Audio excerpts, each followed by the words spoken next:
From Deloitte Tax, welcome to the Tax News and Views podcast. In this series, we talk to specialists from Deloitte about the latest business issues and developments. I'm Carrie Falkenhayn, your host for Tax News and Views, and today we are recording a special tax policy edition to discuss the recent actions by the House Ways and Means Committee to advance tax policy as part of President Trump's second term. Joining me today are my frequent guests on tax policy topics, Anna Taylor and Jonathan Traub from Deloitte's Tax Policy Group. And just to get us started, the House Ways and Means Committee has just completed a marathon markup of the tax package to be included in this reconciliation bill. So, John, what are your initial thoughts about how the markup went? Well, it was somewhat predictable. It started mid-afternoon on Tuesday and didn't end until about 9 a.m. Wednesday morning. So Democrats offered a lot of amendments and dragged the process out. And they made consistent arguments that Republicans were offering tax cuts to the wealthy paid for by taking away food and medicine from the poor. Republicans said, no, this is a pro-growth tax cut, and Democrats are voting for a tax increase because they would let all the tax cuts expiring this year expire. Anna, take us through what the substance of what they have, what's in the bill, and what we should expect to see, or what will we see in the bill once we see it? Yeah, so it includes pretty much an extension of all of the TCJA expiring provisions on the individual side and on the business side. There's slightly more generous rule on the estate tax exemption at $15 million. Not surprisingly, they did scale back the IRA energy credits in pretty significant ways, phasing most of them out between 2029 and 2031, limiting transferability of the credits, and putting new foreign entity of concern rules in place. They extended the big three, 174, 163J, and bonus depreciation, retroactive to the start of 2025. And they included an expansion bonus to include structures that house defined manufacturing facilities, but they only extended those provisions through 2029, which was somewhat of a surprise given the talk of many members, particularly senators, who've wanted to make those provisions permanent. They did include some of the president's new campaign ideas, a deduction for income from tips and overtime. The overtime portion is just the piece of pay that represents an extra amount above normal base pay, not the full pay. They included a new deduction for interest on domestically made automobiles, and they gave the president some new tools in his toolbox to push back on Pillar 2 and DSTs. Now, there was some drama on the individual SALT cap. In the mark, as we saw reported out of committee, it set the cap at $30,000 with an income phase out above $400,000. But SALT state members, at least some of them, are still not satisfied. So I think we can expect to see potentially some additional work on that SALT cap in the days ahead. And there are many others, but I think those were all really noteworthy. I would agree. John, what surprised you, either because it was included or maybe because it wasn't included? A few things stand out. One of those is that there was nothing in the bill to limit corporate deductions for state and local taxes. We really thought that was very high on the list of items Republicans would use to pay for part of the bill. But the business community really did an effective job of pushing back on that. And in the end, it was left out of the bill. Similarly, also somewhat surprising, we had heard about 2 weeks ago that there was a very good chance that the bill would contain a lower statutory rate to 15% for domestic manufacturing, something that President Trump campaigned on and was pushing Congress to do. They didn't do that and ended up doing the provision Anna just mentioned about bonus depreciation for structures. Likewise, no increase in the excess tax and stock buybacks. That was an item I've been watching for a while. I thought might make it in. And while they did expand 162M limits on executive compensation reductions, it was not a sweeping expansion as many people expected.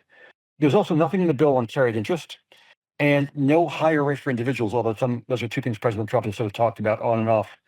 There is, however, a sort of hidden rate increase for higher income individuals in the form of a limitation on itemized deductions that will sort of raises effective rates on upper income without raising the rate above 37%. And although we had heard about it a lot in the days leading up to the markup, the scope of the tax increases on large university endowments and on private foundations is pretty sweeping.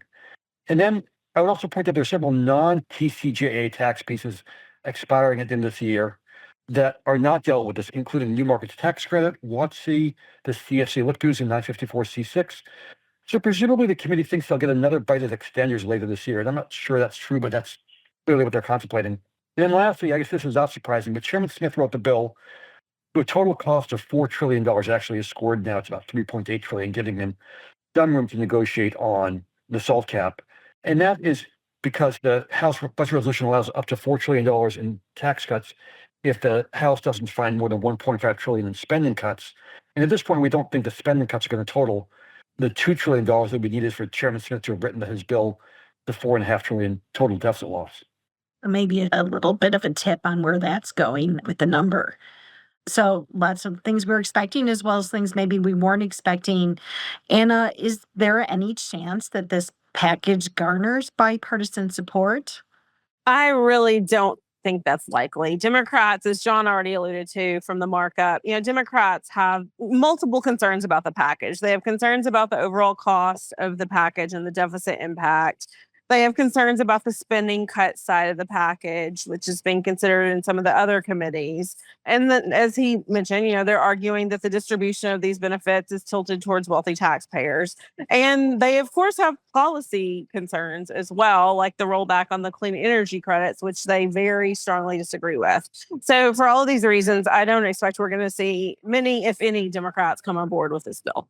Yeah, I guess that's not surprising.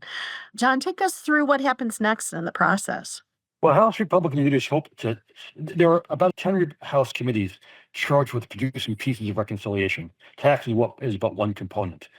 And now that the various committees have reported their bills out, it now goes to the House Rules Committee to sort of staple them together, and really it's a ministerial function, and forward them to the House floor for consideration.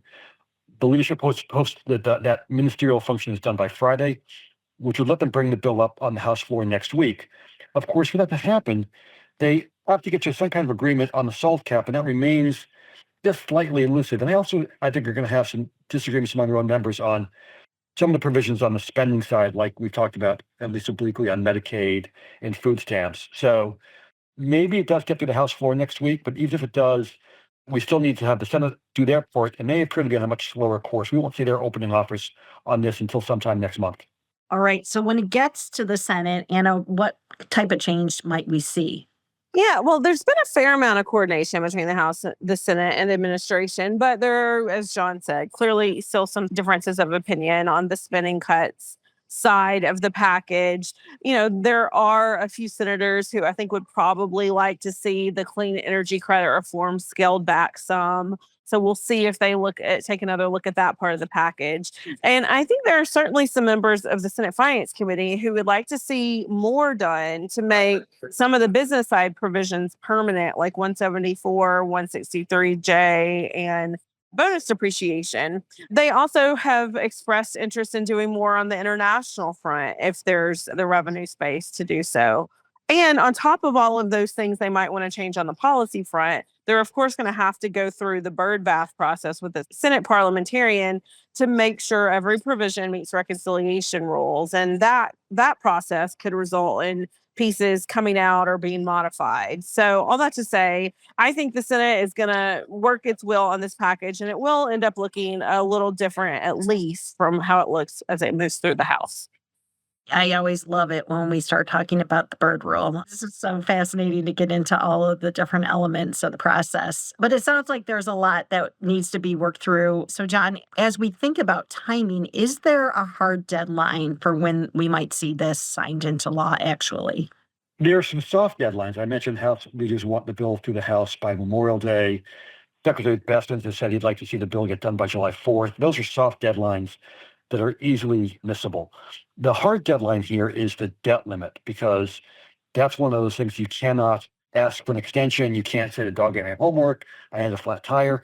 Like, that is the drop dead thing. And we now have the secretary saying this week, might have been last week now, I've lost track of time, that the deadline will be hit sometime in August, which means that Congress is likely to need to complete action on this before they adjourn for the August recess, which traditionally they do every year. And one thing, we've been talking about the debt limit as a deadline, which it is, but it's really more than that. It's also a magic wand. And that's because, for the reasons Ann and I have talked about here today, there are things in this bill that nobody's going to like. When it emerges from a final agreement, Some members will say it goes too far in spending. Some will say it doesn't go far enough. Some will say it does not too much on SALT. Some will say it doesn't do enough. Some will complain the IRA provisions are too aggressive and not aggressive enough. And it's going to be a bill that nobody loves, but lots of people have grumbles with. And what leadership's going to say to members is, look, I know you don't love the bill, but if you vote against it, we will default on our debt. And the history books will replace the pictures of Smoot and Hawley with your photo as being the person responsible for a global economic collapse. Are you so opposed to this bill that you want to be blamed for a global financial meltdown? And that will be a really powerful elixir that I think will get some members who might be reluctant to support the package to say, you know, I don't want to be responsible for the defaulting of the U.S. debt. And so I will reluctantly go along with that. So I do think the debt limit is both a deadline and a bit of a hammer that will be used to sort of bludgeon members into supporting this package. Got it. Got it. Okay. Well, with that, it seems like we're going to have many more twists and turns ahead as this bill continues to make its way through the legislative process over what probably is going to be the next couple months. Of course, we're going to be back in front of our audience with any further updates as warranted in the days and weeks ahead.